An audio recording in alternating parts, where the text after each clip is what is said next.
Subcommittee will come to order. Without objection, the chair is authorized to declare a recess of the subcommittee at any time.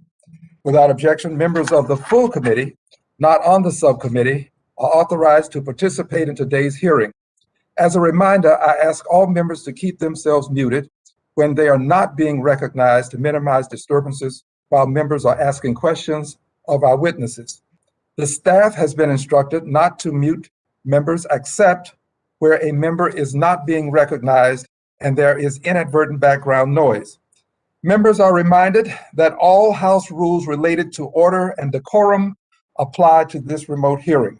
Members are also reminded that they may participate in only one remote proceeding at a time. If you are participating today, please keep your camera on. And if you choose to attend a different remote proceeding, please turn your camera off. If members wish to be recognized during the hearing, please identify yourself by name to facilitate recognition. The title of today's hearing is CDBG Disaster Recovery, States, Cities, and Denials of Funding. I will now recognize myself for 3 minutes to give an opening statement. In May of 2018, Ms. Lagrone sat before this subcommittee and said in her testimony about Hurricane Harvey, quote, "To further illustrate the scope of this disaster, the Harris County Flood Control District reported that 1.5 feet of water covered 70% of the 1,800 square miles that comprise Harris County. The weight of that water depressed the Earth's crust enough to temporarily drop the elevation of Houston by 2 centimeters. The amount of water was approximately 1 trillion gallons. In May of 2021, almost 3 years exactly after that testimony, Ms. Lagrone's office, the Texas General Land Office, GLO, announced that Houston and Harris County would receive $0 of $4 trillion in mitigation funding appropriated by this body. Such was the result, GLO said, of the formula it had conceived to govern the allocation of Harvey mitigation funds. GLO said nothing could be done for these, the hardest hit disaster victims in the most impacted areas, because the allocation formula had spoken. Left unsaid was the vaunted formula was rigged ab initio from the inception against the disaster victims and residents of Harris County and Houston. Also left unsaid by GLO was that this was exactly what was expected, because GLO had been warned in January 2020 by experts in the city of Houston and advocate groups that reliance on GLO's proposed formula would shut out the most densely populated and most impacted LMI jurisdictions in the state. But just days later, GLO announced that it would circumvent its own rigged formula as applied to Harris County, and instead GLO sought an accomplice when it simply by fiat proposed to direct HUD to give $750 million to Harris County, something GLO was without legal authority to do.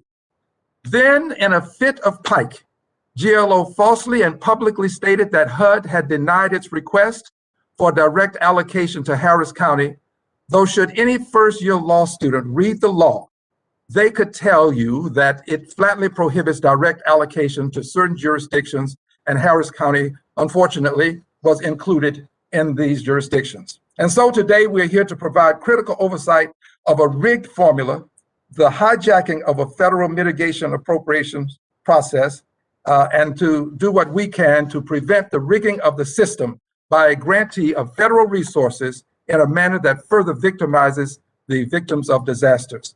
I think that the time has come for a course correction. The chair now recognizes the ranking member, Mr. Emmer, for 5 minutes for an opening statement. Thank you, Mr. Chairman. I appreciate you holding this hearing today, and thanks to our witnesses for appearing before this committee. I look forward to all of your testimony.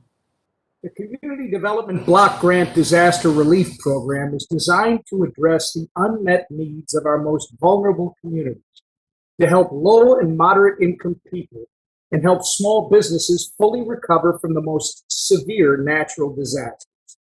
It's one of the several ways Congress and the federal government assist in the local recovery process.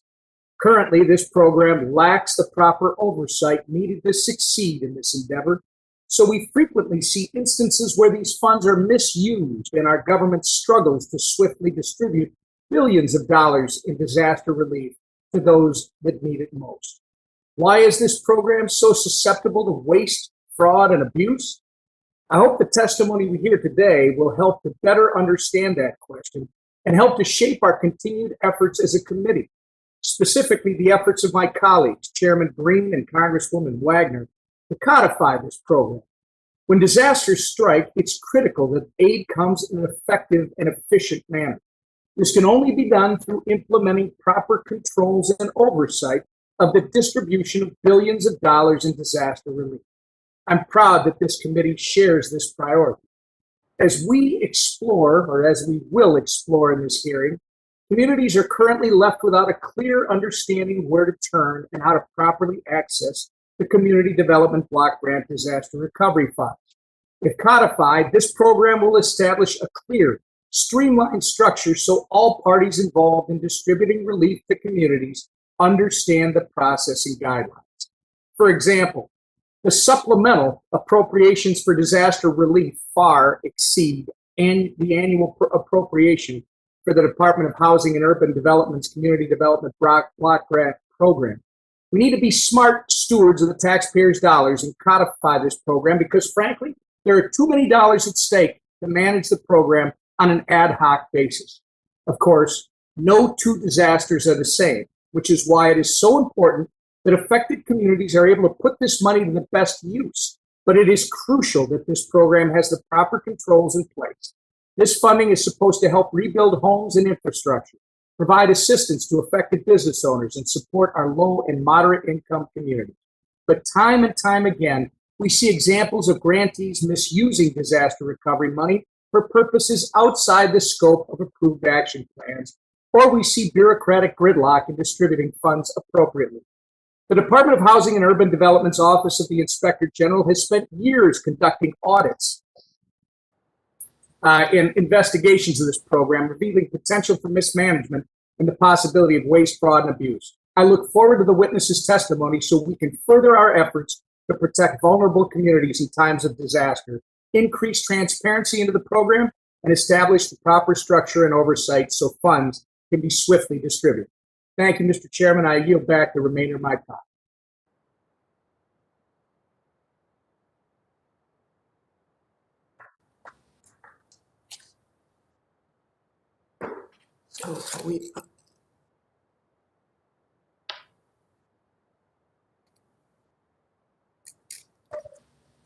Mr. Chairman, you're not muted. I was muted. Please Yes. forgive me.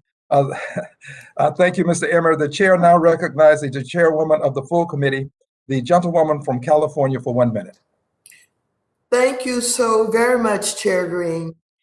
The disaster mitigation funding Congress has appropriated to Texas since 2018 was meant to finance infrastructure projects that would protect the most vulnerable communities from future disasters. Yet, Texas awarded none of this money to Houston, which suffered the lion's share of the damage from Hurricane Harvey. We know that hurricanes, wildfires, and other disasters are getting worse, endangering millions of Americans, their homes, and their businesses. To better prepare for future disasters, we must target mitigation, funding directly to those who need it, or to protect those communities that are at highest risk. Today, I look forward to hearing from our witnesses about what went wrong in Texas and how to better prevent misallocation of disaster relief in the future. Thank you so very much for paying attention to this very important issue. Congressman Green, I yield back the balance of my time. Thank you, Madam Chair. The chair now recognizes the vice chairwoman of the subcommittee, the gentlewoman from Georgia, for 1 minute. Ms. Williams. Thank you, Mr. Chairman. Natural disasters are unexpected and devastating, but even if we can't predict when and where they're going to happen, there's one thing that we can prepare for. we can design the strongest possible federal framework for disaster recovery now so that we're ready to build our communities back stronger than ever when disasters do strike. That's why this hearing is so important. If there's one thing the global pandemic has taught all of us, it's that we have to think differently about recovery. We can't just get back to normal when disaster strikes. Our goal should always be to rebuild from disaster in a way that puts all people, especially those most marginalized, in a better position to build a good life for themselves and their families. Today, I'm looking forward to discussing how we can ensure our disaster recovery dollars are serving all of our communities and serving them in a way that best positions them for long-term success. Thank you to all of our witnesses for joining today. And Mr. Chairman, I yield back the balance of my time. Gentlewoman Yields. Please allow me now to welcome our witnesses, and I'm very pleased to introduce this panel. Our first witness will be Sarah Sadion, who is Vice President of Public Policy with the National Low-Income Housing Coalition. Next, we will have the Honorable Lina Hidalgo, who is the Harris County Judge. Thereafter, the Honorable Carol Haddock, who is Director of Public Works and Engineering for the City of Houston, to be followed by the Honorable Heather Lagrone, a Senior Deputy Director for Community Development and Revitalization at the Texas General Land Office, and to also be followed by Stephen Begg, who is Deputy Inspector General in the Office of Inspector General at the Department of Housing and Urban Development. And I must say that I should recognize the first witness as the Honorable Sarah Saadian. Once the witnesses finish their testimony, each member will have 5 minutes to ask questions. Ms. Sadion, you are now recognized for 5 minutes, and please correct my pronunciation of your name if I have not done so properly. Thank you, Chairman, Ranking Member, and members of the subcommittee. I'm really grateful for the opportunity to testify before you today. The National Low-Income Housing Coalition has worked on disaster recovery issues for more than 15 years since Hurricane Katrina. And from this experience, we have reached a simple conclusion. America's disaster housing recovery framework is fundamentally broken and in need of major reform. When disasters strike, the most marginalized households are often hardest hit. They have the fewest resources to sustain themselves during a disaster, and they face the longest, steepest path to recovery. And yet, our nation's recovery and mitigation programs often overlook their needs. They're consistently left behind in recovery and rebuilding efforts, and their communities are made less resilient to future disasters. In turn, this exacerbates the housing crisis, solidifies segregation and racial inequities, and deepens inequality. Today, we're discussing the Community Development Block Grant Disaster Recovery Program, which is a vital tool that provides flexible, long-term resources needed to rebuild after a disaster and prepare for future harm. But too often, the most marginalized survivors, those with the lowest incomes, people of color, people with disabilities, and others, face enormous challenges to a complete and equitable recovery under the program. First, it takes far too long for assistance to reach households. Congressional inaction and the lack of formal authorization means that years can pass before households receive help. Second, recovery and mitigation efforts consistently favor higher income white communities at the expense of low income communities and communities of color. Decisions about how to allocate resources are often made based on inaccurate data that underestimates the needs of low income renters.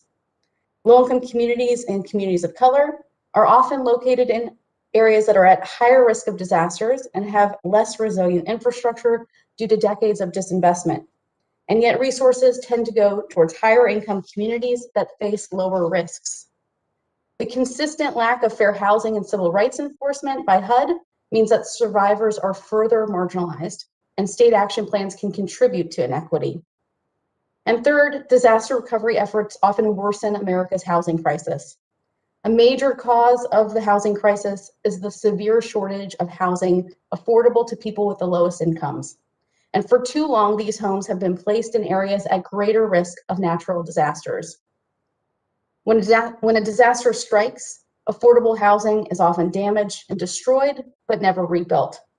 The consequences can be devastating, putting survivors at risk of displacement and, in worst cases, homelessness. It is critical that we work towards several key goals. Recovery and mitigation must be centered on survivors with the greatest needs. Dismantling segregation and inequity must be an explicit goal of disaster recovery. All neighborhoods should be made free of environmental hazards and be safe and resilient. And those who are most impacted must have a say in how their communities are rebuilt. As a first step towards these goals, Congress should enact the Reforming Disaster Recovery Act. If enacted, it would permanently authorize the CDBG DR program, allowing funds to reach households and communities more quickly, but it also provides important safeguards and tools. It targets resources to households with the greatest needs. It prioritizes data transparency and better oversight. It protects civil rights and fair housing standards, and it encourages mitigation and resiliency. I thank you again for the opportunity to testify before you today, and I look forward to your questions. Thank you. The gentlelady yields. Next, we will have Ms. Carol Haddock. You may now proceed with your opening statement. Chairman Green, Ranking Member Emmer, and members of the Financial Services Oversight and Investigation Subcommittee, thank you for the opportunity to be here today. My focus for my discussion is going to be on the Community Development Block Grant Mitigation Funds of $4.3 billion allocated to the state of Texas after Hurricane Harvey. My name is Carol Haddock, and I am the Director of Houston Public Works, a department that's responsible for Houston's public street, drainage, water and wastewater infrastructure, as well as permitting and inspection of development for more than 2.3 million Houstonians. In this role, I am in the midst of recovery from Hurricane Harvey and the 2015 and 2016 storms before that. Houston has a significant flooding history, but we are committed to build forward towards a resilient Houston that will be ready to withstand the next storm, since we all know that that next storm will happen. However, we still face significant challenges, and one of the biggest ones today is the fact that the General Land Office has failed Houstonians who want and need to mitigate from future storms. Even after input and warnings from multiple communities and their leaders, the state of Texas submitted an action plan that resulted in no funding award to the areas in Texas that received the most damage from Harvey, which include Aransas and Nueces counties, where Harvey made landfall, Jefferson County, which endured the highest rainfall totals, and the city of Houston and Harris County, which suffered 50% of the damage statewide. The Texas General Land Office's process for allocating granted $0 to all of these localities, and it was only after bipartisan political pressure that the GLO retroactively requested $750 million for Harris County. The complaints and criticisms of GLO's process is not new. There have been multiple points where the city of Houston has elevated our concerns to no avail. Both Mayor Turner and Chief Recovery Officer Steve Costello offered comments in December 2019 on a draft version of the state action plan. At this hearing, the city specifically requested that mitigation funding be used by revising programs to ensure distribution is proportional to the impacts of Hurricane Harvey and the previous storms for that area, increase the maximum points for mitigation resiliency measures to provide actual mitigation, revise the program language to incentivize regional coordination through the joint application process, and the next two items really cut to the heart of this matter: to remove the limit on the project applications by entity and the cap on grant awards, and to remove the percentage of persons benefiting within jurisdictions language. These two items essentially ensure that Harris County and Houston could not obtain funding, as projects were limited in size by funding caps, and then we were punished because these smaller projects didn't benefit our full population. These comments were also submitted in writing on January 6, 2020. However, the requested changes were not incorporated into the GLO's state action plan. More than a year later, in June 2021, the GLO announced the outcome of this flawed state action plan. As previously warned, the city of Houston and Harris County received no funding allocation. Every single city of Houston and Harris County elected official signed a joint letter to Commissioner Bush to reconsider, to revise the metrics, and to allocate CDBG mitigation funding based on the proportionality of damages. In my day-to-day job as Director of Houston Public Works, I see Houstonians that continue to struggle to recover from Hurricane Harvey. Next month, it will have been 4 years since these damages were inflicted. 4 years. And to date, the response from the GLO is that mitigation is not worthy of funding in Houston. Houston, on the other hand, took immediate action to ensure that people would not put themselves in harm's way. Houston updated our floodplain standards and issued substantial damage letters to more than 1,000 homeowners, requiring that they not repair where they were, but that they be brought into current code compliance. New homes are required to be built higher above the floodplain, and we implemented a proxy for the higher rainfall totals that resulted from Atlas 14. We have increased detention requirements for new development. We're doing our part. We need help in getting the existing historic development out of harm's way. In June of 2021, Mayor Turner and Judge Hidalgo requested that Secretary Fudge work with Texas's GLO to disperse an equitable and proportional amount of the $4.3 billion to entities within Harris County, specifically to Harris County and the City of Houston as direct subrecipients. To support this ask, we noted that more than 154,000 of the 300,000 structures that flooded and 36 of the 68 fatalities were in Harris County. In contrast to the GLO system, 40% of the funds under the Federal Emergency Management Agency's Hazard Mitigation Grant Program went to the City of Houston and Harris County. We thank the Texas Division of Emergency Management for their great partnership in getting these funds into local hands and to getting mitigation on the ground. To date, the City of Houston still has not been allocated CDBG funding under the Hurricane Harvey state competition. And in fact, past funding has been used as an excuse that we don't need current funding. I look forward to working with this committee and answering any questions that you might have on this topic. Thank you. Thank you very much. And let me compliment the witnesses on doing an outstanding job with your testimony in terms of maintaining the time. But the staff has reminded me that there is a protocol that I must adhere to, and hence I will advise witnesses that you are reminded that your oral testimony will be limited to 5 minutes. You should be able to see a timer on your screen that will indicate how much time you have left, and a chime will go off at the end of your time. I would ask that you be mindful of the timer and quickly wrap up your testimony if you hear the chime, so that we can be respectful of both the witnesses and the committee members' time. Without objection, your written statements will be made a part of the record. Once the witnesses finish their testimony, each member will have 5 minutes to ask questions. Now, continuing with the questions, we have Judge Hidalgo. You're recognized for 5 minutes. Congressman Green, thank you. Ranking Member Emmer, thank you all and the members for inviting me here. On behalf of the people of Harris County, I want to express my gratitude for your calling this hearing, your work in making sure that these programs reach our communities, because we depend on these programs to recover from disasters. As our county's Chief Executive and Chief Emergency Manager, I've seen firsthand the heartbreaking devastation our communities are still reeling from since Hurricane Harvey struck in 2017. The national media attention may have faded away by now, but there are still thousands of families suffering in silence. Businesses, homeowners, renters, neighborhoods, all yearning to benefit from long-term mitigation projects before the next flood hits. Yet, due to CDBG disaster programs that are mired in red tape, complexity, and uncertainty, millions of our residents, particularly vulnerable residents, continue to feel abandoned and frustrated.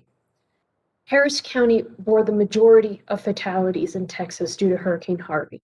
We also suffered the most damage compared to any other jurisdiction in our state.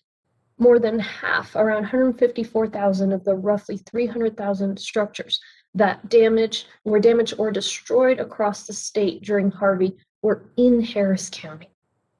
Harris County is a big county. We have roughly 5 million people. We have the geographic size of the state of Rhode Island. Not only are we the largest jurisdiction in Texas, but we, along with the city of Houston, are also the economic engine for much of the southwestern United States and the epicenter of our national energy infrastructure.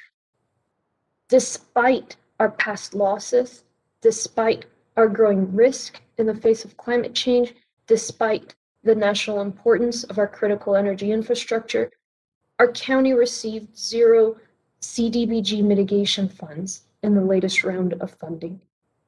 In response to that, I joined Mayor Sylvester Turner of the City of Houston in asking HUD Secretary Marcia Fudge for certainty in an allocation and for a review of the criteria used.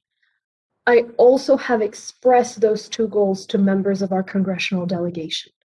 First, the GLO must make the $750 million direct allocation to Harris County that it has announced publicly, which we view as an initial down payment relative to what our community needs. Second, the City of Houston and Harris County must each receive at least $1 billion in CDBG MIT funds. We ask that HUD approve the portion of the GLO's action plan that pertains to the $750 million for Harris County, but reject the flawed allocations. The Harris County Flood Control District acts as the flood control district for all cities within Harris County and folks in unincorporated area. Approximately half of my constituents are residents of the City of Houston. I want to stress that Harris County supports the City of Houston in its efforts to obtain its own funds.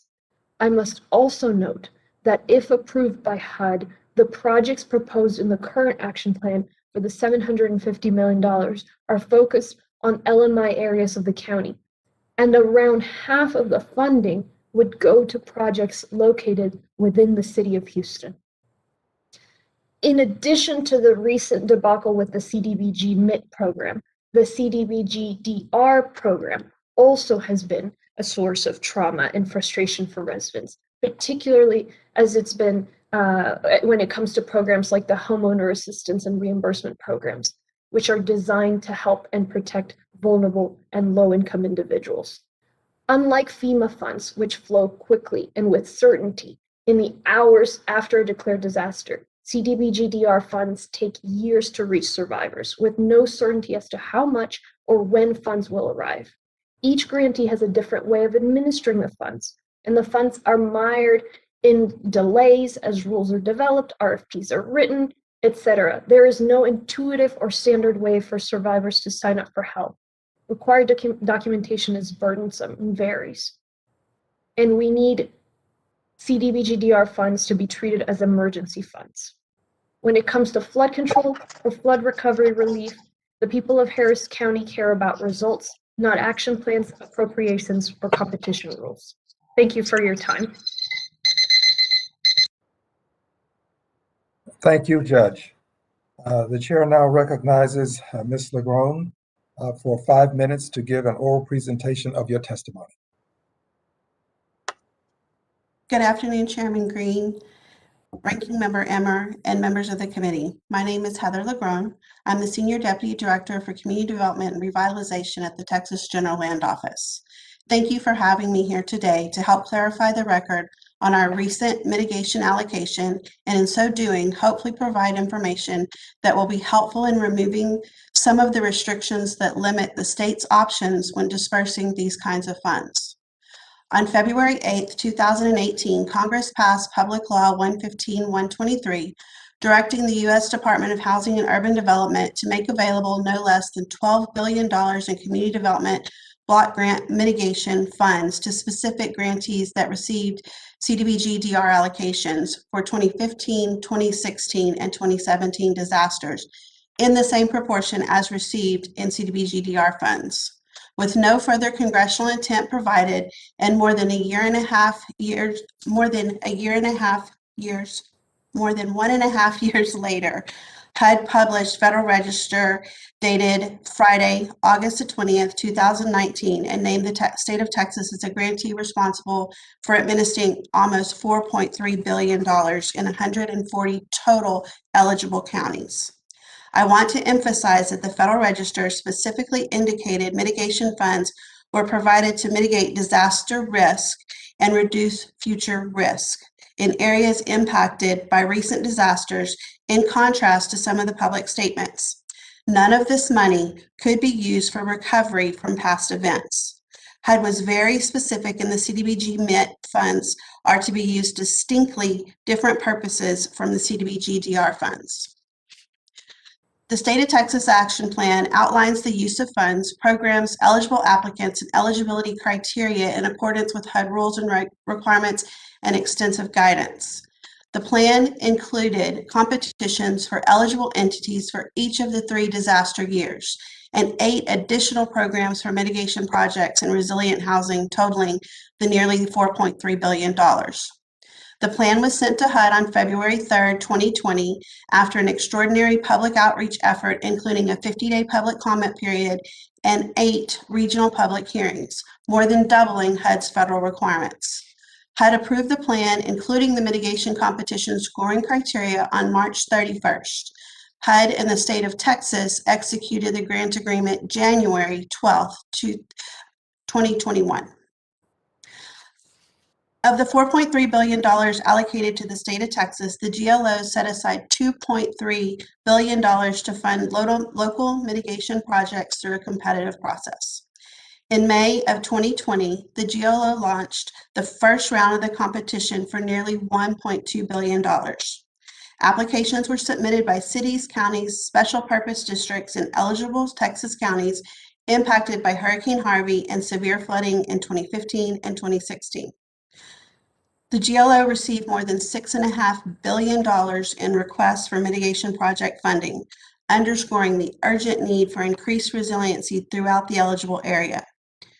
Applications closed that first round of funding October 28th, and the GLO evaluated all 290 submitted applications in accordance with HUD-approved scoring criteria and CDBG met eligibility.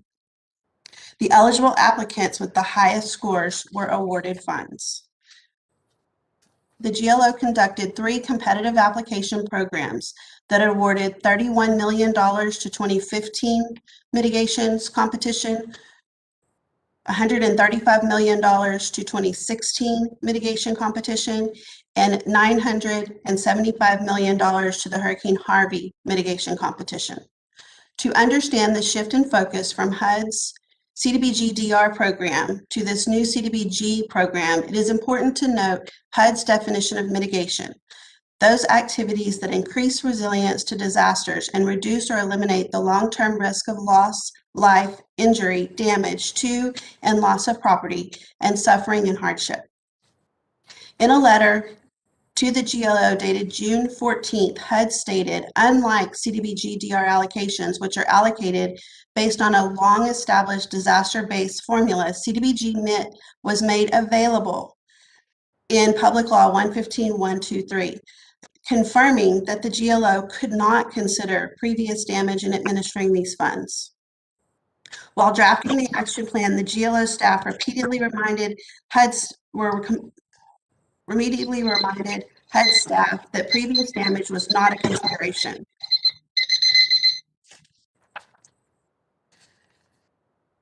The gentlelady's time has expired, but the chair will allow her additional time if you have not finished. Thank you, sir.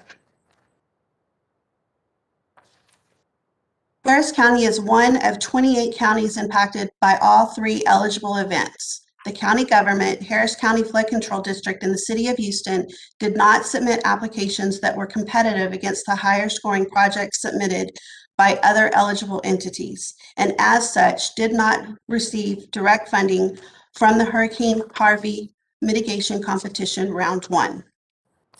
However, several projects within Harris County received awards totaling $117 million from this first round.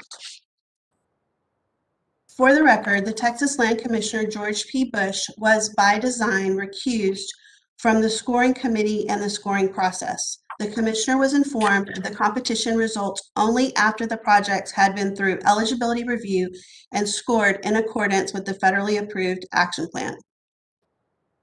The GLO now plans to subaward $750 million in mitigation funding to Harris County. The GLO, in coordination with Harris County, has drafted an action plan amendment that will include a set aside of $750 million in CDBG MIT funding for the county to develop a method of distribution.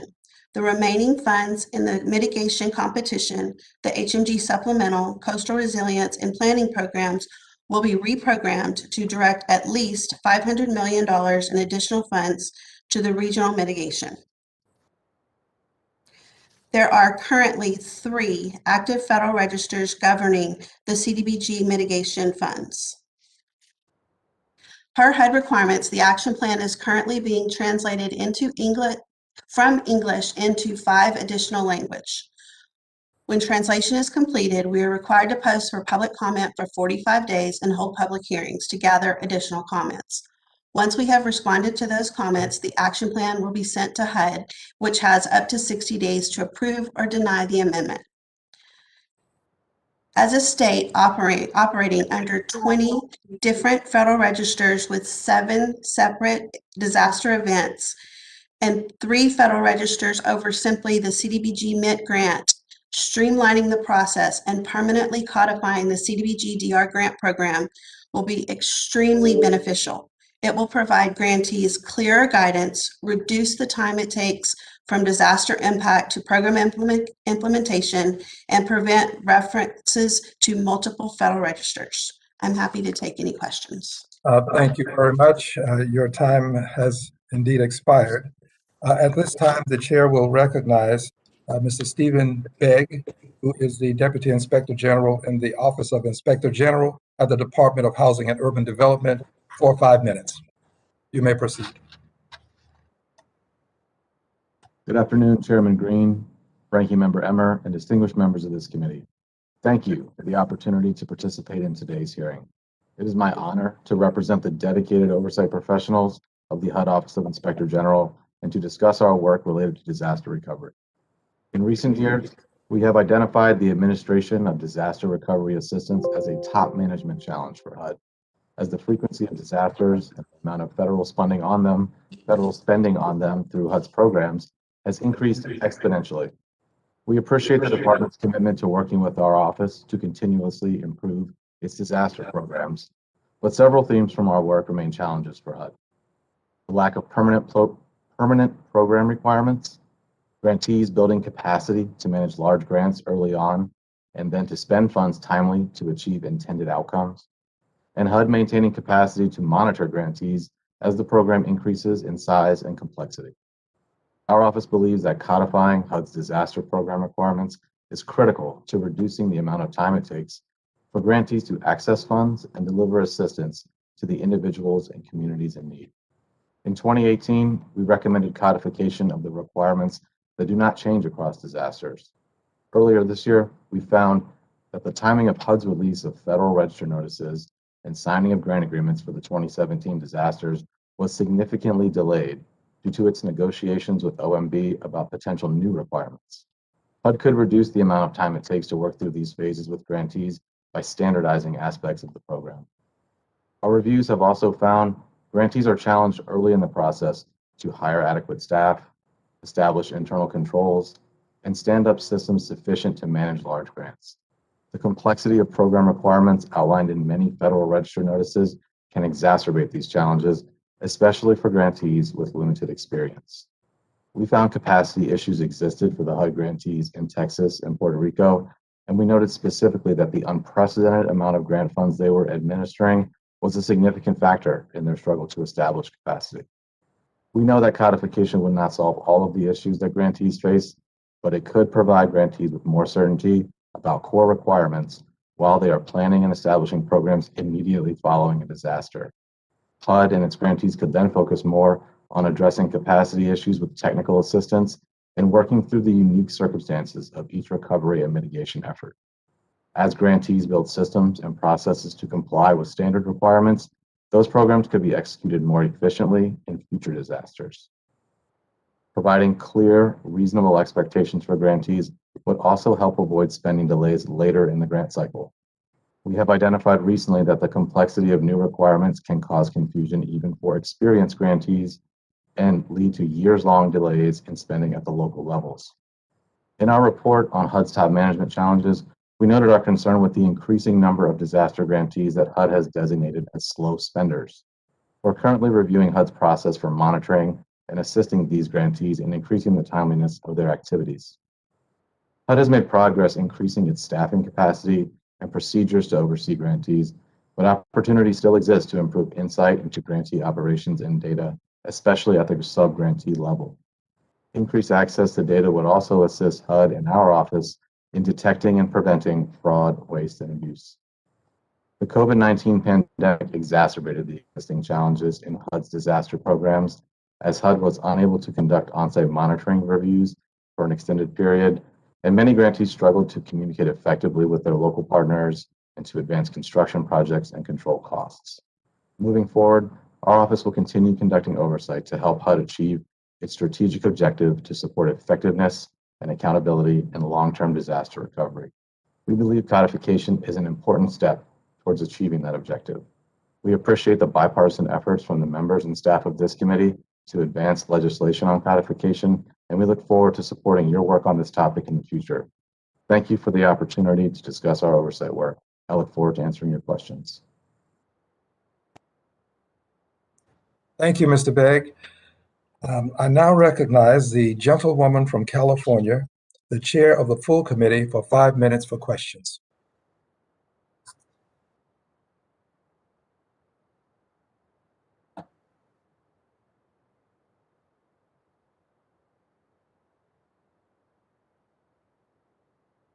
The gentlelady may be muted.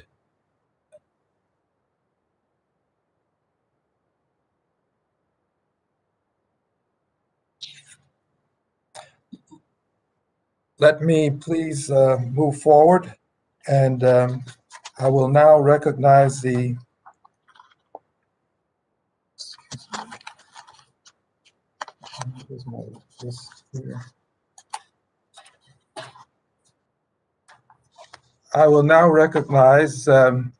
the gentleman from Missouri, Mr. Cleaver, for 5 minutes.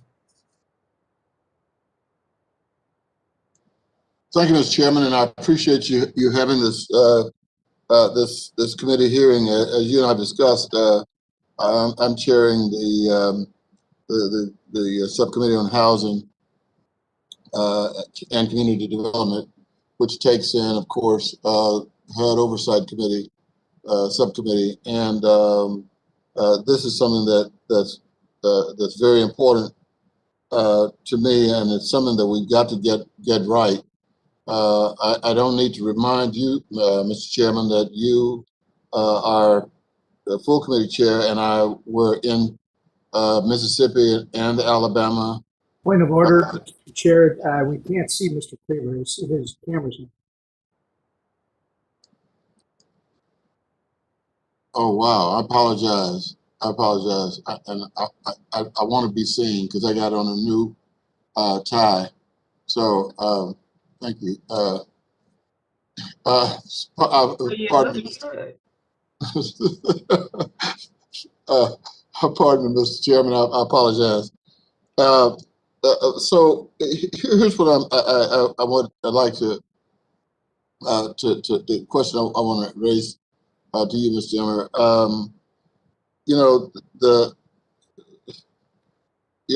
We're going to have more of these events happening, and I know there are probably people who believe climate change is some kind of joke that was invented on late night TV. But here in Kansas City, Missouri, we're having the kind of summer that people usually have in Seattle. I mean, I doubt if it's 80 degrees here. Normally we're hovering at 100. And so we're going to have, this is going to happen over and over again. And so that makes CDBG DR extremely important, I think. When you consider the fact that the areas where we're going to have a lot of the flooding, we found that the moderate and high poverty census tracts are correlated with flood-prone census tracts. And so the top 5 states with the highest share of the homeless population are also among the top 6 states that are most disaster-prone in the country. And so if you put aside the sheer need we have for increasing the number of housing units, can you explain why Congress should also be committed to ensuring that those units are resilient, sustainable, and equitable?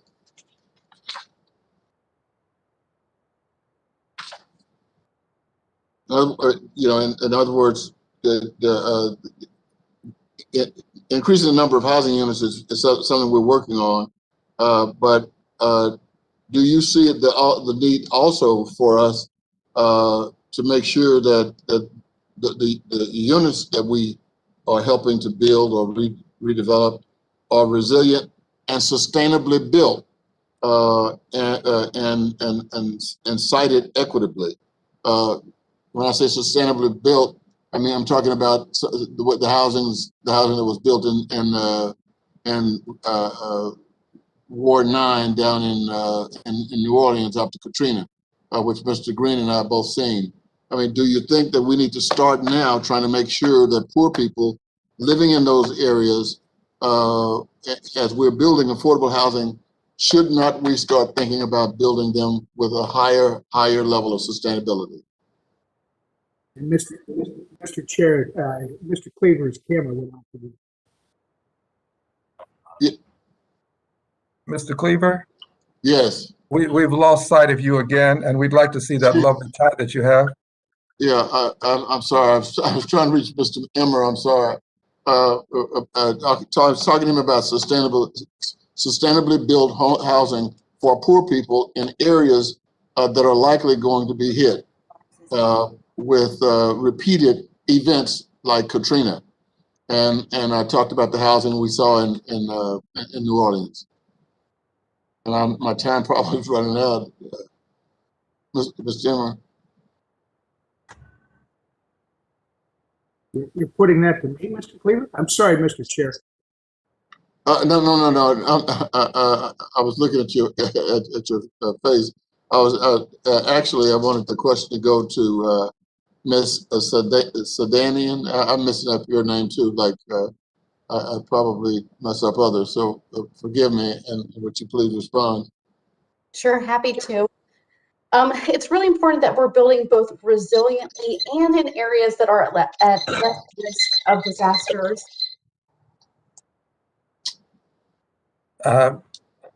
Ma'am, we'll ask that you kindly submit the remainder of your question for the answer for the record, if you would, please. Thank you. Thank you, Mr. Chairman. Thank you, and we'll try to give you time later on to answer the question.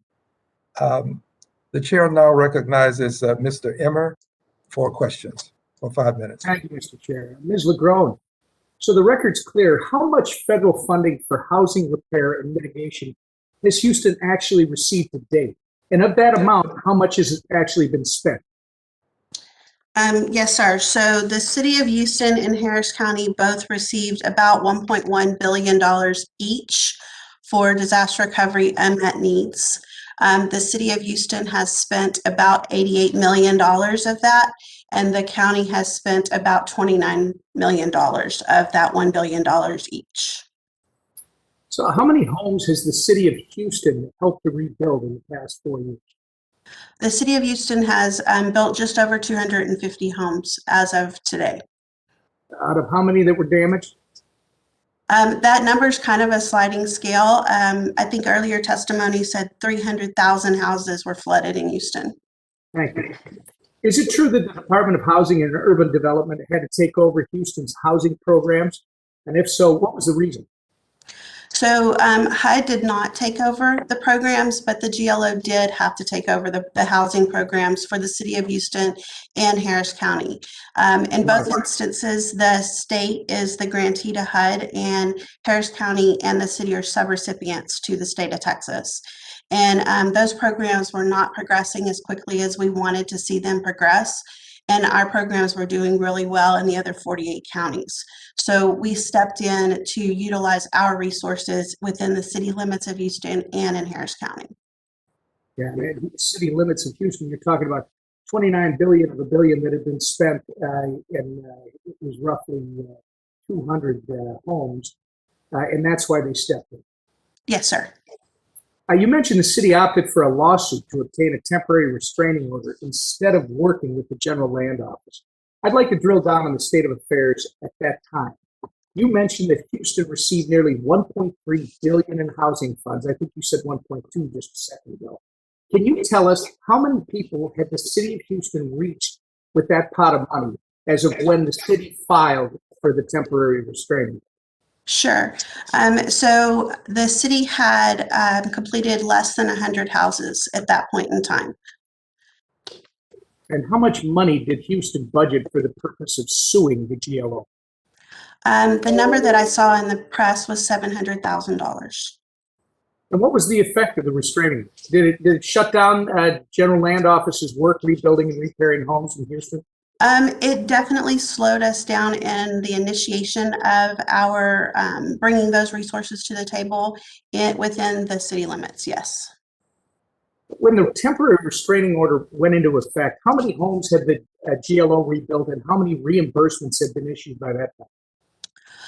We had just hit 1,000 houses at the land office, and we had spent about $85 million on reimbursements to homeowners who had come out of pocket and paid for their own repairs. Was that about 2,700 reimbursements? Oh, yes, sir, 2,700. In light of those numbers, the 1,000 homes and the 2,700 reimbursements completed by the GLO versus the 80 by the city of Houston, I think we have every right to ask why giving no strings attached money to Houston is the answer here. Ms. Lagrone, what does your office hear from people with housing repair needs who are waiting for help in Houston? Since we've taken on the Houston program, we have had many homeowners who have told us that they have submitted information to the city that the city did not transfer to us. And so we're having to recreate documents for those homeowners or with those homeowners. And in a lot of cases, those homeowners have simply just given up and moved on to other resources and or settled into the situation they're living in. That you would agree that we should be questioning no strings attached money. Yes, sir. Thank you. Mr. Begg, in June of this year, the Department of Housing and Urban Development's Office of the Inspector General released an audit entitled Harris County Community Services Department, Houston, Texas, was inefficient and ineffective in operating its Hurricane Harvey program. It found that in the 3 years after Hurricane Harvey, Harris County had assisted only 112 of 4,513 planned program participants and had spent less than 1% of its disaster funds. What's the process to get money into the hands of disaster victims? And can you explain the relationship between HUD, the grantee, and in this case, Texas GLO and the sub-grantees? Thank you, Congressman, for the question. The process. Actually, Mr. Begg, I'm terribly sorry. It looks like my time has run out. If you don't mind, if you could submit that to us in writing, Mr. Chair, my time has expired. Absolutely. Thank you, Mr. Ranking Member. Your time has expired. The chair will now move to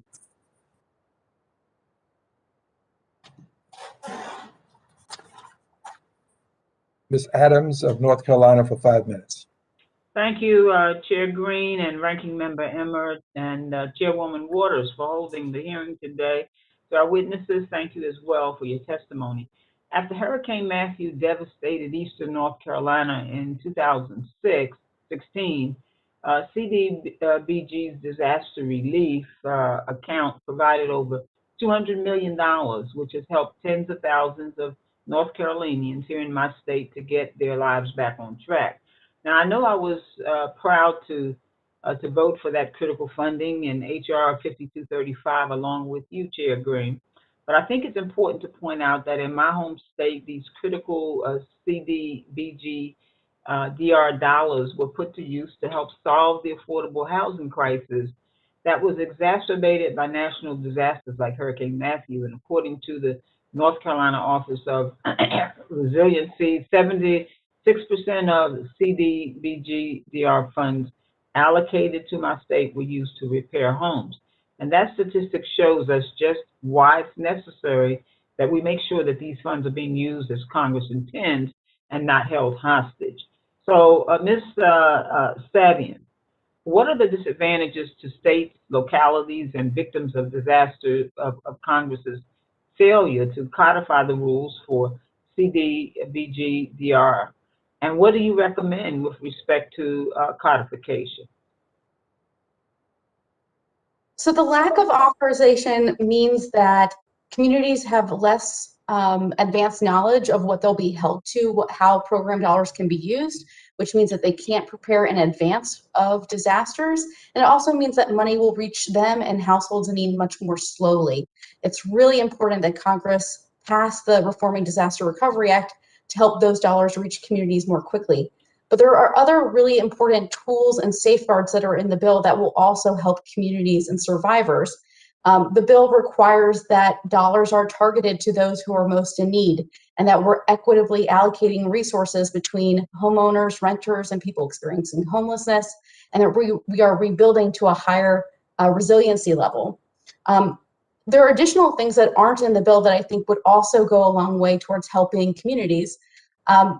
One, I think that's really important is that we're using these housing dollars to in a more transformational way by building housing that's more deeply affordable to those who have the greatest needs. So for example, the underlying cause of the housing crisis is the shortage of housing for people who are extremely low income. And if we focus our resources on building those units and increasing the supply, we can both recover more quickly and more equitably, but also help tackle the housing crisis at the same time. Okay. Well, thank you. So how can the program be improved to better include the voices and on the ground knowledge of communities impacted by disasters?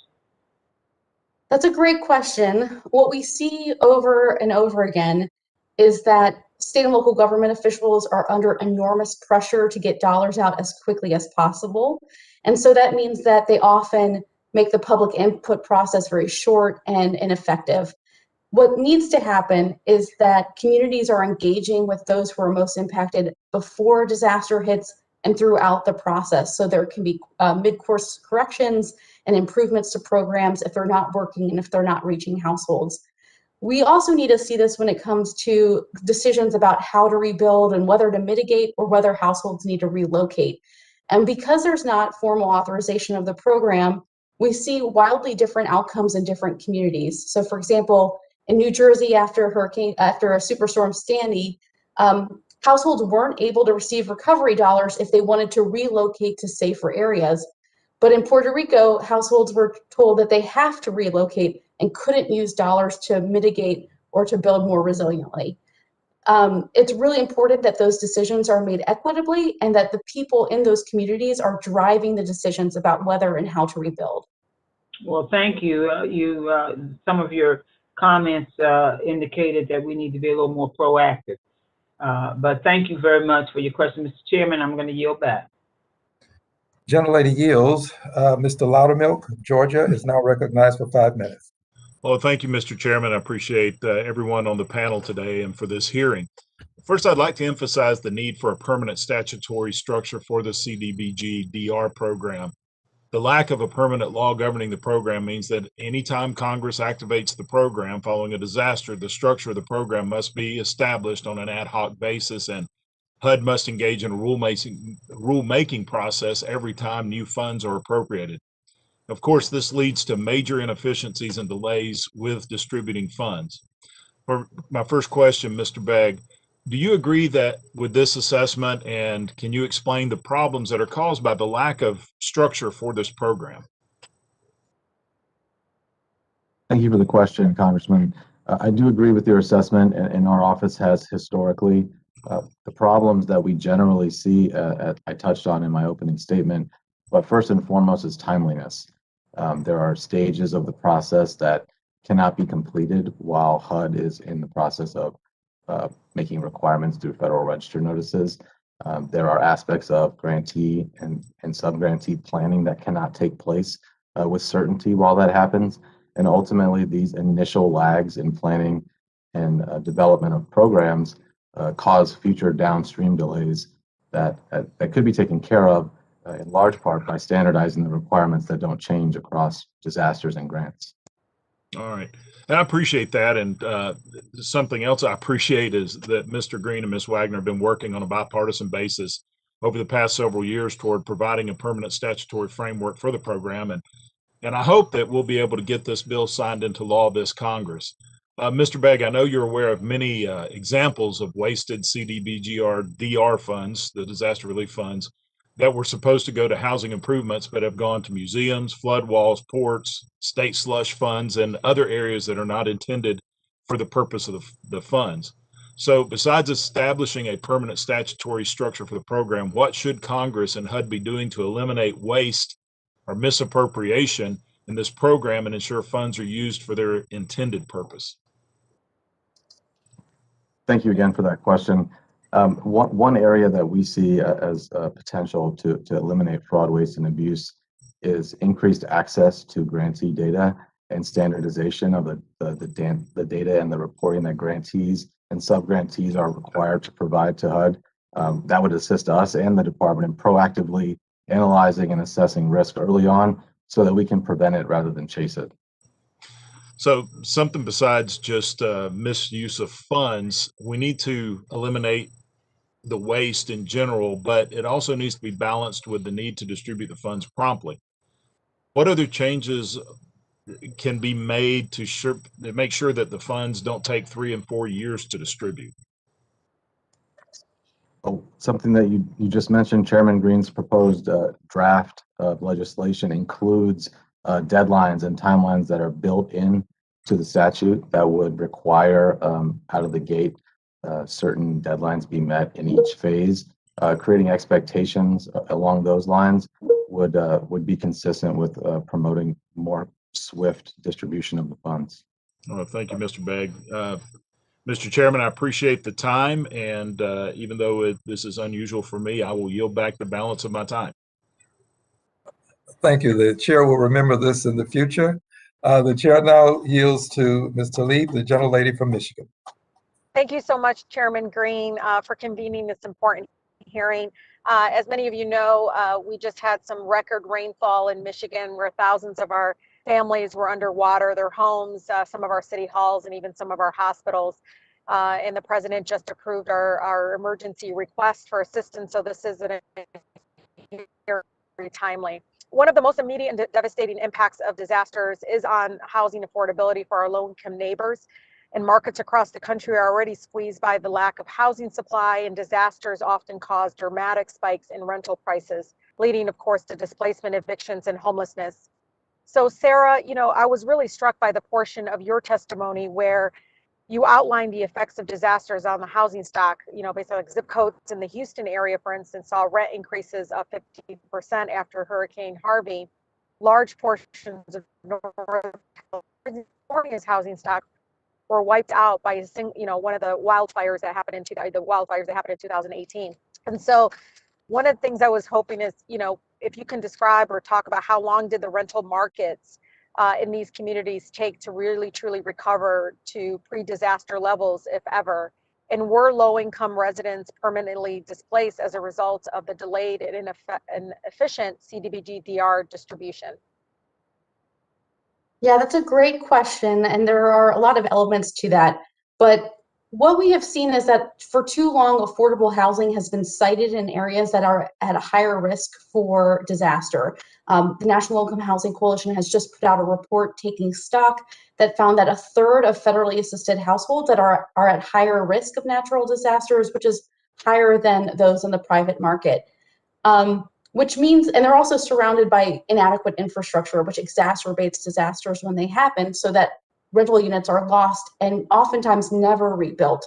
And so the housing crisis that existed before a storm is made worse for those households. It's really important that we rebuild those units. One of the pieces of the bill would require a one-for-one replacement of federally assisted housing that is damaged or destroyed from a storm. But there are other things that we can be doing to make sure that we are rebuilding in a way that doesn't worsen the housing crisis. One proposal that's not included in the bill that we'd love to see is forward funding of CDBG DR dollars so that we don't have to wait years for Congress to pass those resources in a disaster supplemental. You may have seen that it took 8 months after Hurricane Michael for Congress to pass these resources. It has already been a year since the 2020 disasters, and Congress hasn't provided those funds either. If we were able to forward fund those resources, we could more immediately rebuild after a disaster to make sure that housing units aren't made worse by the housing crisis and by the disaster. No, thank you so much, Sarah, because I was going to talk to you about urgency, because what I saw happen a few weeks ago in my community, I could tell like they needed that. I mean, this is their homes. This is where they live. This is where all their belongings are. So I'm glad you answered my second question. Some of the particular things that we could be doing to truly make sure that we rehab and replace these homes.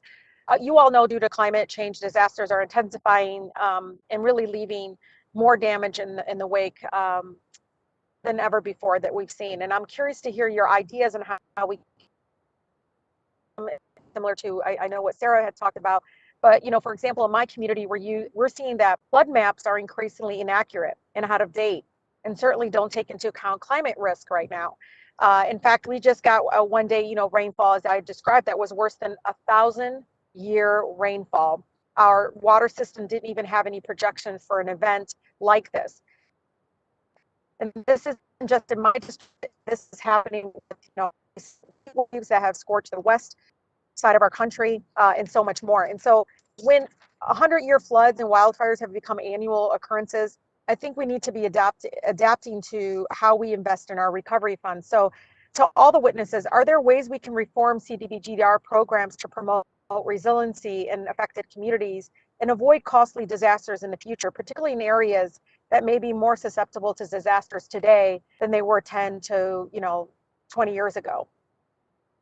Sarah, I know you answered. If there's any other witnesses, how about Heather, if you can talk about this, and Lina and Carol? Thank you so much for that question. That's a really great point. Anytime you delay getting the recovery dollars out to communities, your housing stock continues to deteriorate. So what could have been a rehab for $50,000 becomes a full reconstruction for $200,000. So very quickly you're spending more money per house, and ultimately we never get enough funding in any of these allocations, not able to complete as many houses as a result. So timeliness is by far the most important piece of this. Secondarily, and we've seen it here in Texas since 2005 with our Hurricane Rita funding, when you build houses back in a more resilient fashion, when they're elevated and they're built to windstorm standards, then you absolutely see dividends on that investment, because those houses withstand the next event so much better. The gentlelady's time has expired. Any additional witnesses will respond by giving us a written statement for the record. And the chair will remind members that if you wait until the end of your time to have your question answered, you're not likely to get it completely answered. The chair is going to be generous, but I would beg that you not wait until the end of your time. The chair will now move to— Thank you so much, Chairman. It's so hard when I don't see the clock, but I appreciate that. Oh, well, I apologize for the clock not being in view. We'll have to do something about that. It's because I'm doing something in district, so it's hard when you're on your phone. But I sincerely appreciate your patience. Thank you. The chair has enjoyed the colloquy with the lady. Mr. Kustoff of Tennessee is now recognized for 5 minutes. Thank you, Mr. Chairman, and thank you for the witnesses for appearing today at today's hearing. Mr. Begg, if I could with you, and I'd like to, if I could, follow up along Mr. Loudermilk's line of questioning about the deficiencies in the supplemental appropriations and what that causes to you and to your staff. My question is essentially, with the way the appropriations are handled supplementally, does the lack of a permanent staff contribute to problems within the program and inefficiencies?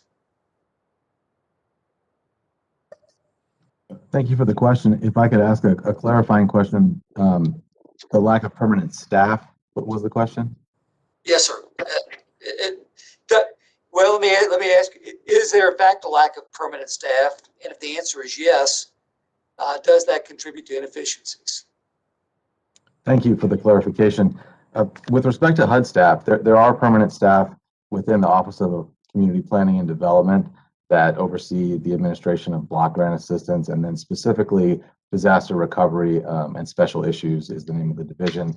But we have noted in our top management challenges report and over the years that office needs additional staff to oversee the growing number of dollars and grantees and complexity that the program has been infused with. And at the grantee levels, we have noticed in our reviews of capacity that there are staffing issues that would hit on your question, in the sense that many grantees have to wait to hire staff until they have new grant dollars. And so there's frequently turnover. They're at risk of not being able to staff to plan until the money is in their hands. And correct me if I'm wrong, the problem that you just identified, that is related to the fact that the program is administered with individual supplemental appropriations. Yes, sir. Okay. Again, if I could, to follow up further on Mr. Loudermilk's questioning to you, could you talk to me about HUD's relationship and authority to reject a subgrantee's CDBG DR action plan when there's concern about their ability to provide benefits to the area that's impacted by a disaster event? Sure. HUD generally provides primary grantees with significant discretion to operate their programs, and will generally, what we've seen in our work, they will generally approve action plan amendments as long as they're consistent with federal law, statute, and then of course the notice requirements that are administered through the Federal Register. That is the general framework that's available. Certainly HUD's Office of Community Planning and Development, as the policymakers, are in the best position to describe how they would treat sub-grantee plans and changes to amendments. So, thank you, Mr. Begg. And earlier in your testimony, again with Mr. Loudermilk, you talked about waste and fraud and abuse. You all both, in your questioning and the answers. Now, I'll ask you generally, your opinion, what reforms can be made to this program to prevent further and future waste, fraud, and abuse? well, thank you for that question. And in addition to what I mentioned previously with respect to enhanced access to data, certainly codification of certain requirements around duplication of benefits would assist in preventing fraud, waste, and abuse. Additionally, standardization of requirements could help reduce the number of programs that grantees create from scratch, which would help reduce some of the uncertainty in developing programs that will ultimately drive outcomes for the individuals on the ground level. And we could see a reduction in waste in that regard. Thank you, Mr. Begg. I appreciate it. Judge, if I could briefly, in the time that I have remaining, I wrote down in your testimony, you talked about the program essentially being mired in red tape, complexity, and uncertainty. If I could, and the time is expiring, could I ask you to submit in writing examples of the problems that the red tape has caused and your suggestions on way to correct it? Absolutely. We'll get that to you. Thank you. Thank you, Mr. Chairman. The gentleman's thank you. The gentleman's time has expired, and the chair appreciates the gentleman's adherence to the protocols. The chair will now recognize the gentlelady from Texas, Ms. Garcia, for 5 minutes. Thank you, Mr. Chairman, and thank you for this very important hearing. It is something that is really a critical issue, not only in my district, but in the Houston region, and in fact, across the country, because we are not the only ones who face a disaster and are in need of these funds. So anything that we might be able to do to reform and improve this program and address some of the issues like in the bill that you're proposing would be a big help to all Americans. So the issue is serious. We have faced unimaginable challenges in the wake of Hurricane Harvey. Despite what the General Land Office has claimed, we have not asked for any special treatment or any special favor. All we are asking for is fairness and equity. Natural disasters of historic proportions do warrant more attention in vulnerable areas. That is the sole purpose of the Disaster Mitigation Grant. This was put into place to prepare vulnerable coastal areas for disasters such as these. Out of 300,000 structures that flooded, Over half of them were in Harris County. And according to FEMA, the Houston area experienced the largest amount of rainwater ever recorded in the continental United States from a single storm. Despite the brutal realities of the disaster, the General Land Office has chosen to disregard the very real need for disaster mitigation that's sitting right in front of them. Instead, hiding behind an obscure rigged formula, it's its primary reason for denying Houston area and Harris County much needed assistance. We've been given insubstantial explanations for why the General Land Office has allocated their funds this way. And despite HUD's willingness to work with the state, they have pushed back on amending their proposal, instead blaming HUD and bureaucracy for the situation. Thank you for helping and getting to the bottom of this. Our citizens' lives depend on it. I want to begin first with the county judge. Judge Hidalgo, back in January of 2020, did local officials like yourself or the mayor of Houston alert GLO to the adverse disparate impacts that the proposed formula would have on urban and LMI areas with denser population levels, such as Houston and Harris County?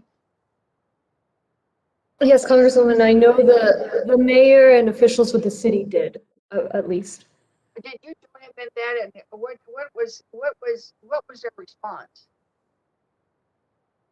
The outcome was the formula remained what it was, and ultimately it disadvantaged large urban areas such as ours. For example, there was one criterion where you had to divide the impact by the number of residents. So seeing as we have 5 million residents, it disadvantaged our scoring in the criteria.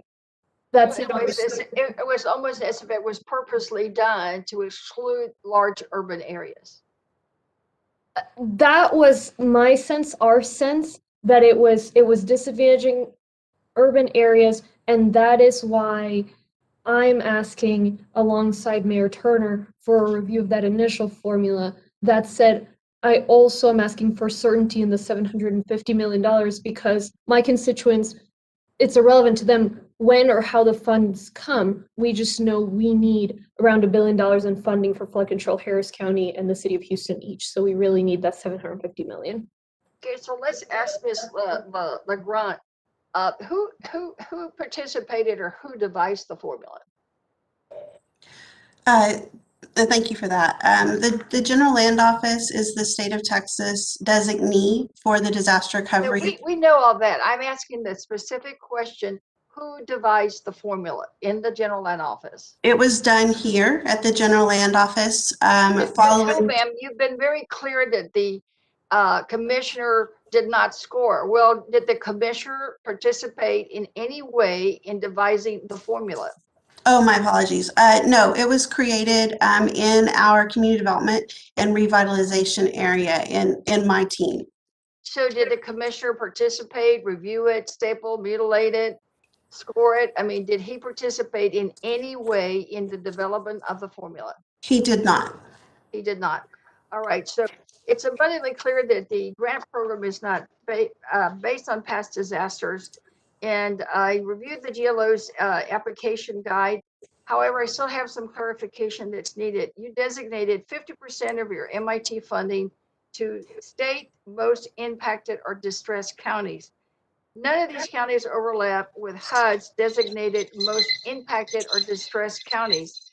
Furthermore, most of these state designated counties are further inland. They're inland, nowhere near where some of the damage occurred, away from the most vulnerable places hit by Hurricane Harvey. How did you determine which counties, separate from HUD's designated impacted counties, would get their own pool of money? The gentle lady's time has expired. The witness will respond in writing for the record. Thank you, Mr. Chairman. I look forward to the response. Thank you. The chair now recognizes Mr. Timmons of South Carolina for 5 minutes. Thank you, Mr. Chairman. Ms. Lagrone, your office has dealt with a great deal of public pressure and even allegations of discrimination throughout the process of distributing Hurricane Harvey relief funds. And that dynamic really escalated after Harris County and Houston were not awarded money in the first round of funding for Hurricane Harvey relief. Is that accurate? Is that an accurate assessment? Yes, sir, that's accurate. Okay, can you help us understand the formula used to award funds? And did HUD approve that formula? Yes, sir. So we went through the Federal Register and found all of the priorities and or requirements on the funding that HUD wrote into the regulations for mitigation in particular. We created a 100-point score with low to moderate income being prioritized first and foremost. Then we looked at social vulnerabilities of the populations being served. We looked at a community disaster index that it considered the likelihood of that county being hit by a flood and or a hurricane. We looked at if they had done local planning. We looked at their past capacity to administer programs with us or with the federal government as a whole. And then we looked to see if they've done any mitigation related to the need that they were identifying in their application. There was an aspect of the program that considered the benefit cost analysis, if you will, or a percentage of the population being served or a percentage in dollars being served. Sure. Do you think future formulas should probably maybe take into account population density and just the public perception that it's inappropriate to not give any resources to some of the larger areas? Is that reasonable, maybe? So what we did is we looked at a total population being served as an aspect of the scoring criteria. And one would think that when you have a higher population to serve, that number, that denominator, if you will, would be a bigger number. So we thought by putting together a formula that allocated funds based on population served, we were accounting for the larger population areas. Okay, and it's my understanding that they can expect $750 million in the coming weeks and months. Is that correct? That's correct. We've set aside Okay. $750 million for use in Harris County. Great, thank you. Second, Mr. Begg, I want to remark first that you would likely get a 10 out of 10 from room raters for your office background. I'm a bit jealous with my Zoom fake background, so just wanted to begin with that. Second, I want to give you an opportunity to answer the question Ranking Member Emmer posed before he ran out of time. HUD's Office of Inspector General's audit showed that less than 1% of Harris County's grant funding was spent in the past 3 years. So can you tell us what the process is to get money into the hands of disaster victims? And can you explain the relationship between HUD, the grantee, and the subgrantees? Thank you for the question. Absolutely.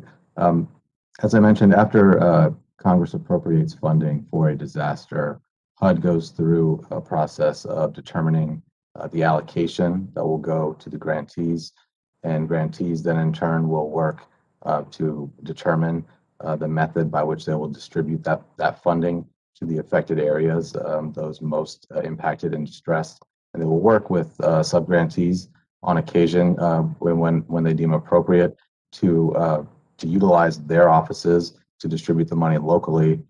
So in this instance, Texas General Land Office is the primary grantee. Harris County and the City of Houston have been designated as subgrantees for their unmet needs funding. Our office has done work related to both of those grants and the subgrantees administration of them. We published a report related to Harris County's performance, and we are in the process of concluding our work on the City of Houston, and we'll be able to share that work with this committee and the public in the near future.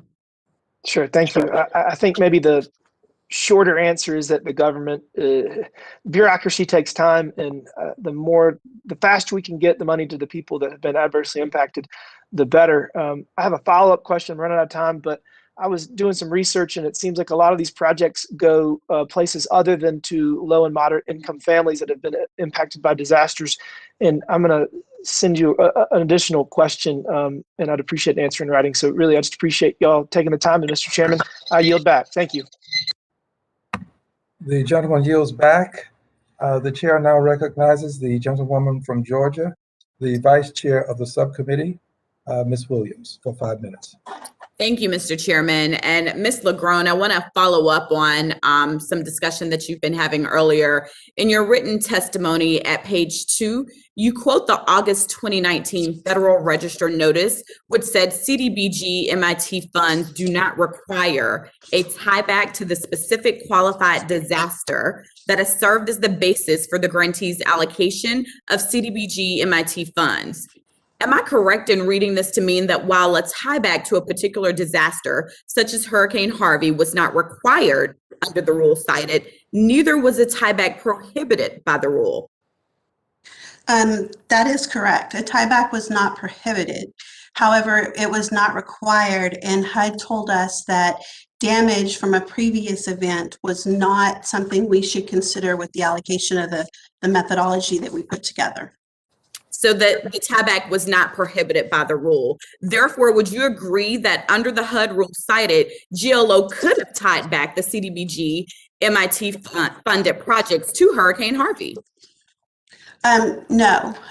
Based on our technical assistance and our conversations with HUD, they clarified that statement for us, that we could not consider previous damage in our methodology for distribution of the $4 billion. So GLO chose not to do so? Based on the guidance that we received from HUD. So GLO thought it was appropriate to unlink mitigation dollars from Harvey, given this discretion to deploy mitigation funds in relation to Harvey? No, ma'am. We followed HUD's guidance that disaster unmet needs not be a part of our criteria for the distribution of the mitigation funds. Okay, Ms. Lagrone, your written testimony continues at page 2, and based on this definition and clarifying statement, the GLO was not able to use damage assessments from previous storms when developing the competition scoring criteria. So is that an accurate statement? That is correct. We were not allowed to use disaster need that remained in the 49 eligible counties, 140 eligible counties, for the distribution of these funds. But Ms. Lagrone, what we've reviewed, you would agree, you would have to agree that it's not correct, it's false to maintain that under the rule that you cite with GLO was not able to tie back CDBG MIT funding to Harvey, when we have already stated in your previous testimony, in your written testimony, that the tieback, there was no prohibited tieback to the rule, by the rule. In a different portion of the Federal Register, we were told that the mitigation disaster funds were to reduce future losses. In another portion, we were told that the CDBG mitigation funds were used for a distinctly different purpose than the disaster recovery funds. In looking at both of those examples, those seem to clarify and support what HUD had told us about not using disaster recovery needs or damage from a previous event for our allocation methodology. Well, Ms. Lagrone, I'm confused about the statement in your testimony, and I'm curious as to who put it in your testimony, because what the rule actually says is that a tieback was not required, not that a tieback was prohibited, correct? In that particular statement, yes. That's one piece of a 34-page Federal Register document. So, Ms. Lagrone, I just want to make sure that the committee is clear on what the true reason is that GLO was not able to use Harvey damage assessments in the scoring criteria, since it clearly wasn't due to the HUD rule cited in your testimony. So the one rule that you're pointing to is not the full discussion in the register. The other items that I pointed out to you, training and technical assistance from HUD, did tell us that we could not use damage assessments towards that. In comments that we received from the city of Houston, from Harris County, said that they received 44% of the damage from Hurricane Harvey and only eligible to receive 8% of the funds. In our action plan that HUD approved, we responded, the allocation of the CDBG MIT funds is based on future risk, not previous damage per the HUD Federal Register notice. So that was our response when Harris County raised the issue and had approved that response. And Mr. Chairman, I am out of time, and I do have some questions that I would like to submit to Ms. Sadian around equitable recovery, and I will submit those for the record and request a written response. Without objection, they are submitted in the record. Thank you. The chair now recognizes Mr. Mooney of West Virginia for 5 minutes for questions. Thank you, Mr. Chairman. So some of my colleagues on the other side of the aisle, as you were just hearing, have claimed that the Texas General Land Office, GLO, purposely wrote rules and used award criteria that made it harder, if not even possible, for the large urban areas to receive any funding. So Ms. Lagrone, can you answer that question directly? Did the GLO purposely write rules that make it harder for large urban areas to receive funds? No, sir, we did not. Thank you. And also, Ms. Lagrone, can you explain how your office prioritizes low and moderate income families in the criteria for community development block grant disaster relief competitions? Thank you for that. LMI is the highest prioritized criteria in our criteria of 100 points. It's 20% of the score. If you're not doing an LMI project, you didn't score enough to be awarded. Okay. Follow up to that, Ms. Lagrone, can then how was quote level of impact close quote one of the reasons why Houston and Harris County did not score high enough to receive funding? As a follow up to that, did they not prioritize the most vulnerable populations? Yes, sir. Both Harris County and Houston did lose points in those criteria because the populations that they served were not as large as they could have been. Okay. So look, thank you. I think it is fair to say that in this case, neither Houston nor Harris County was singled out on purpose, but rather because it did not follow the competition rubric for subgrantees to receive funding. The truth is that there are plenty of ways to improve the community development grant disaster relief program. Chief among them is cutting down on waste, fraud, and abuse. Those issues should be the focus of this hearing. So I just wanted to make those comments, and I thank you, for testifying. And Mr. Chairman, I'll yield back the balance of my time. The gentleman yields back. The chair now desires to engage in a colloquy with Mr. Emmer or the person who is designated currently as the person to take on my questions. Mr. Emmer, are you there, or is there someone else in your chair?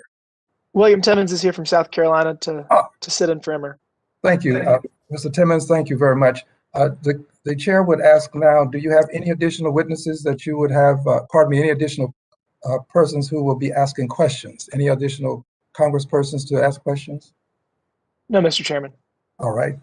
With that said, the chair will now proceed to grant himself 5 minutes to ask questions. Let me start with a statement to you, Ms. Lagrone. I did award you extra time, and this was done because, quite frankly, I don't blame you for what's happening. And I know you've got a tough job, and I want to make sure that we not only treat you fairly, but we give the appearance of treating you fairly.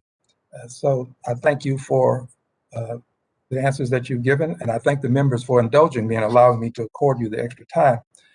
It has been intimated that a lawsuit by the city of Houston and inaction by the city of Houston as well is a reason that Houston has been left behind. However, I'd like to call to our attention an article from the Houston Chronicle that, without objection, I'll submit in the record. It is styled, "Bush says he will ask HUD to send $750 million in flood aid to Harris County following backlash." The backlash, of course, being when bipartisan personalities who are associated with politics, who hold public trust, opposed what was being done when GLO was awarding Houston as well as Harris County $0. And in no universe should Harris County and Houston get $0. But in this article, it is indicated, and I'll read what it says. In a statement, Bush blamed the situation on federal red tape requirements and complex regulations that he described as the hallmark of the Biden administration. Well, the truth is that the Biden administration did not work with GLO initially when the action plan was developed because the Biden administration was not in place at that time.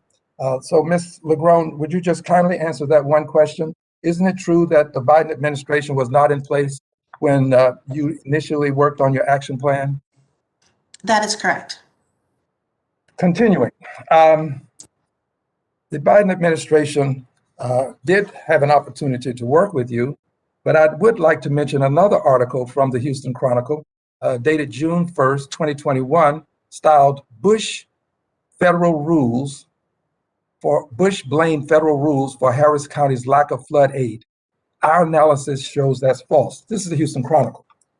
And the part of the Chronicle that addresses this that I'd like to call to your attention reads, a Houston Chronicle analysis of the Department of Housing and Urban Development Flood Mitigation Program revealed a different reality from Bush blaming federal rules is what they're talking about. Continuing, not only does the federal government grant states significant discretion to decide how to spend their funds, but the criteria Bush's General Land Office developed discriminated against populous areas, meaning large areas like Houston, Texas.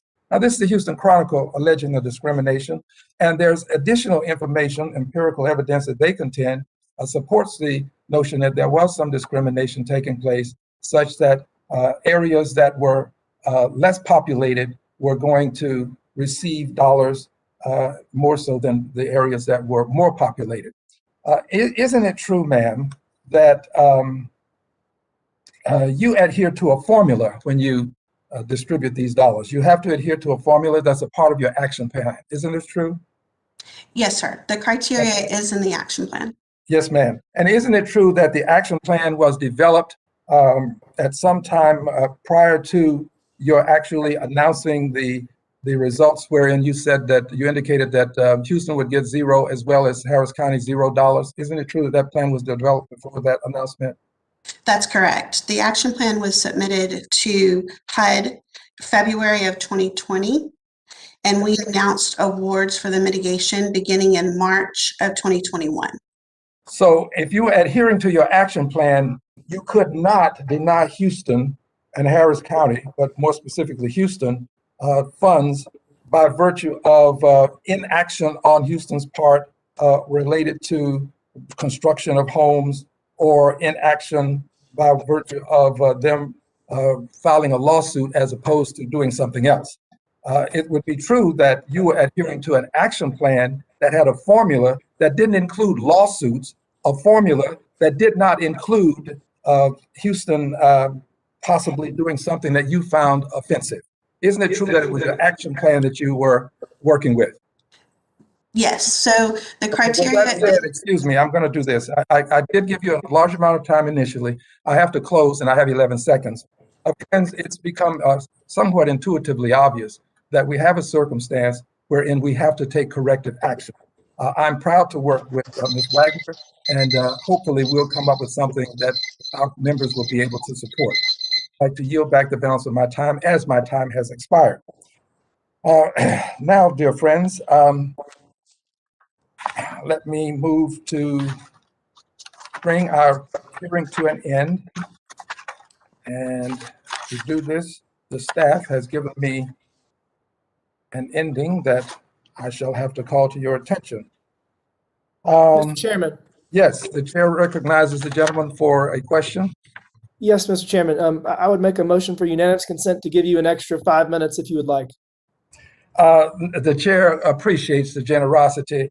The chair will simply at this time move to bring the hearing to an end, and we'll give you kudos for being so kind. As soon as the chair can locate the proper place within my large amount of information that I have for the ending of the hearing.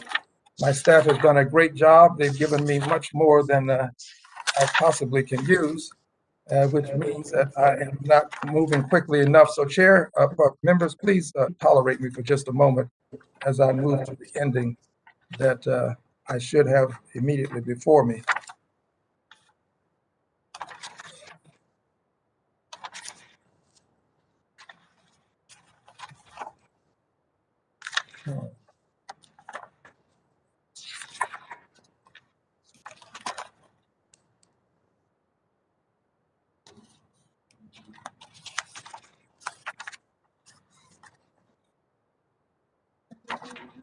Okay. Okay, thank you very much. My staff has brought me up to speed, and I appreciate them and apologize to you.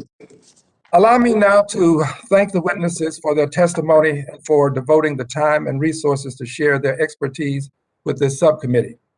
Your testimony today will help to advance the important work of this subcommittee and of the U.S. Congress. The chair notes that members may have additional questions for this panel, which they may wish to submit in writing.